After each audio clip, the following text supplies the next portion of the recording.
Sixers picked up a much-needed win over the Minnesota Timberwolves last night, snapping their season-long 4-game losing streak in the process. So we're going to recap it on today's show because there's a lot of good that came out of that game, specifically when it comes to Quentin Grimes. Here in Indianapolis, the 2026 NFL Combine, but even when we're here, I still got you guys covered with all the latest on the 76ers. That's why you go ahead and hit that sub button for year-round Sixers coverage. So Philadelphia won on the road on the second half of a back-to-back in Minnesota, 135-108. Obviously no Embiid or no Paul George still for the Sixers. No Rudy Gobert or Naz Reid for Minnesota, but still had Anthony Edwards, still had Jaden McDaniels, and a big-time win. The Sixers really led in this one all the way from start to finish, and it was good to see Tyrese Maxey get back on track, right? Those last couple of games before the break, and then that loss as well to the Pelicans.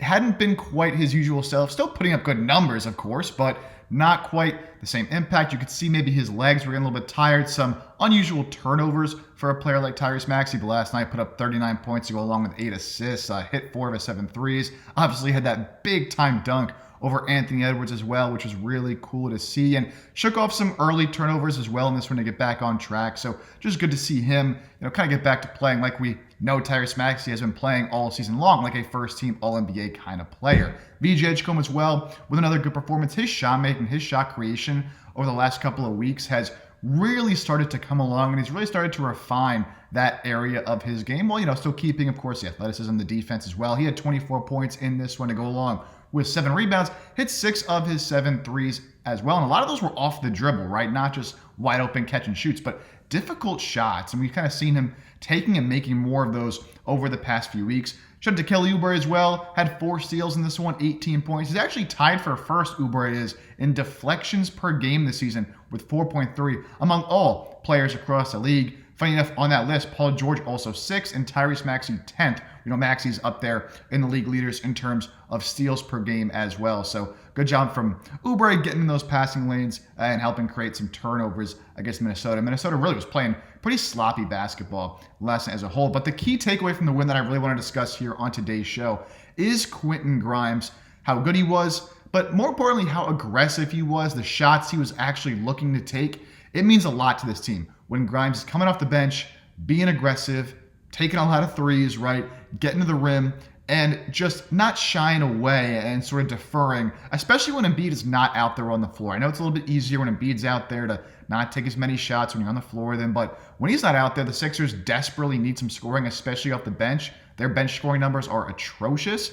And Grimes is a guy who, look, we saw last year, yes, it was a very, particular case with the Sixers where they lost like 24 of their last 28 games, and obviously they trade for Grimes at the deadline, and he's putting up a bunch of shots, putting up a lot of points, average over 20 points a game with Philadelphia last season, but he was still doing it pretty efficiently, right? Not like he was just chucking up shots, shooting 30% from the field and putting up empty stats. Yes, they were losing a lot of games, but he was still scoring at an efficient clip. And so, we come into this season, we said coming into the year, obviously Grimes is not going to be putting up the same numbers, have the same offensive kind of responsibilities that he did last season, but coming off the bench, he's a guy that you could say is in the 6th man of the year conversations, and early in the year, he was doing just that. Now, last night, had 19 points, also 7 assists, so good to see him kind of get involved and show off the skills there, which he showed off those kind of playmaking lead guard skills at the end of last year and hasn't really displayed those as much this year, but we know they're in there. We've seen him be able to do it. 7 of 12 from the field last night, hit 5 of his 8 threes, and was a plus 18. Look, Maxey and Nick Nurse recently have been on Quentin Grimes, really telling him, we need you to be aggressive. We need you to take these tough shots. Even if they're contested, these threes from the outside, they have been on him to be more aggressive, take more threes, and Grimes has said he's going to do just that. He vowed after this game that he will continue to be that aggressive version of Quentin Grimes that we've seen, even if the shots sometimes aren't falling, which obviously they're not always going to. The Sixers are 9-3 this year when Quentin Grimes scores 18 or more points. They're 22-23 when he does not. They're also 11-5 when he hits at least 3 threes. They are 20-21 when he does not. And I mentioned earlier in the season, Grimes kind of being on that 6th man of the year track. Well, look, to start the season, he was. Those first 5 games in the month of October, Grimes was putting up over 17 points a game, shooting 44% from 3.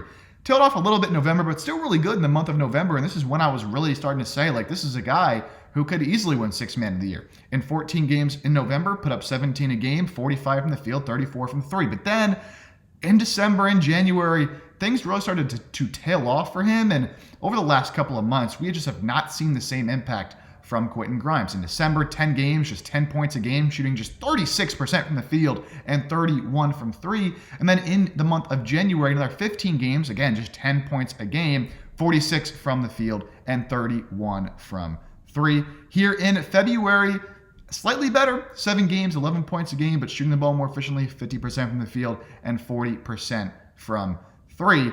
But Quentin Grimes has not scored 20 points since December 5th. Now, of course, he scored 19 last night, so is it really that much of a difference, 20 and 19? No, but kind of goes to show you, one, he hasn't been taking a lot of shots, and really the past couple of months until this month of February rolled around, hasn't been too aggressive. But again, when he's aggressive, when he's taking and being aggressive in getting his shots up and going off the dribble, he can get to the rim. Early in the season, he was struggling finishing at the rim. He's been much better, especially, these past couple of games. He's had some really, really nice finishes around the basket.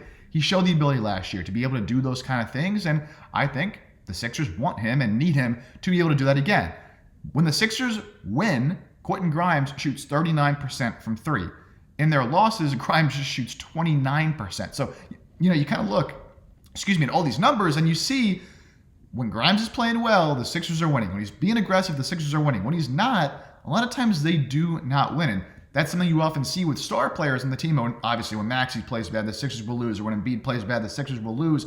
You don't always see that with the guy coming off the bench, right? Now, generally, every player will play better in wins and worse in losses, but it's pretty drastic here with Quentin Grimes. He's been a net positive for Philadelphia this season. Even the advanced on-off numbers like Quentin Grimes, Sixers are nearly 2 points better when Grimes is on the floor than when he's not. And look, Quentin's going to be an unrestricted free agent this offseason. Obviously had the whole restricted free agency this past year. Didn't result in a long-term deal. He took the qualifying offer, had the no-trade clause at the deadline. But look, part of the reason the Sixers traded Jared McCain, yes, they wanted to use those picks to make another move, but they also said it was to make sure and open up a little bit more flexibility to bring back Quentin Grimes in the offseason. And again, he's unrestricted, so he can choose to go wherever he wants to go. Now, Philadelphia can offer him more money with his bird rights than any other team can, but you got to know, is he a part of this core? Do we want to pay him $20+ million a year potentially if that is what he's asking for? Because you don't want to lose Quentin Grimes for nothing, especially when you traded Jared McCain. Then you'd go from having too many guards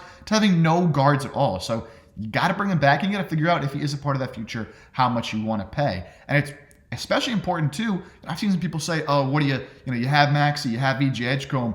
Why do we need to worry too much about Quentin Grimes? Look, you need someone who can light it up off the bench. And Grimes, when he's playing well, he can do that. The Sixers are 28th, third to last in bench points per game this season.